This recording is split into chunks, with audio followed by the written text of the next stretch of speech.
এই পৃথিবীর মূল্য যদি আল্লাহ পাকের কাছে একটা মশার দানার তুল্য যদি হতো, আল্লাহ পাক বিদ্রোহীদেরকে, কাফেরদেরকে এক ঢোক পানি আল্লাহ পাক গিলতে দিতেন না।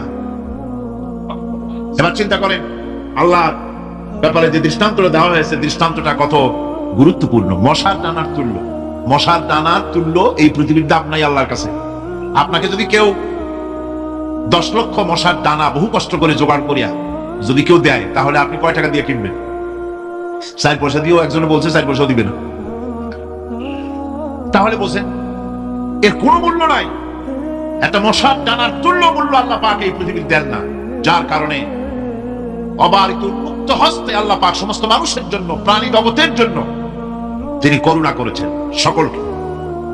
এই করুণাময় রহমান আল্লাহ পাক তিনি গুনাহগারদেরকে, যারা আল্লাহ পাকের ফরমাবরদারি করতেছে, তাদেরকে সকলকে আল্লাহ পাক সমানভাবে তার জিনিসগুলিকে তিনি দিয়ে দিচ্ছেন।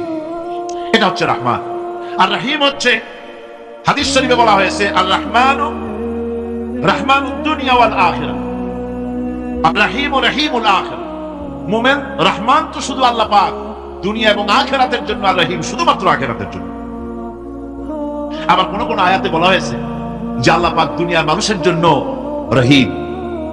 একটি আয়াতে ভাবে বলা হয়েছে হুয়াল্লাযী ইউসাল্লি আলাইকুম ওয়া মালাইকাতুহু লিইখরিজাকুম মিনাজ যুলুমাতি ইলান নূর ওয়া কানা বিল মুমিনিনা রহিমা।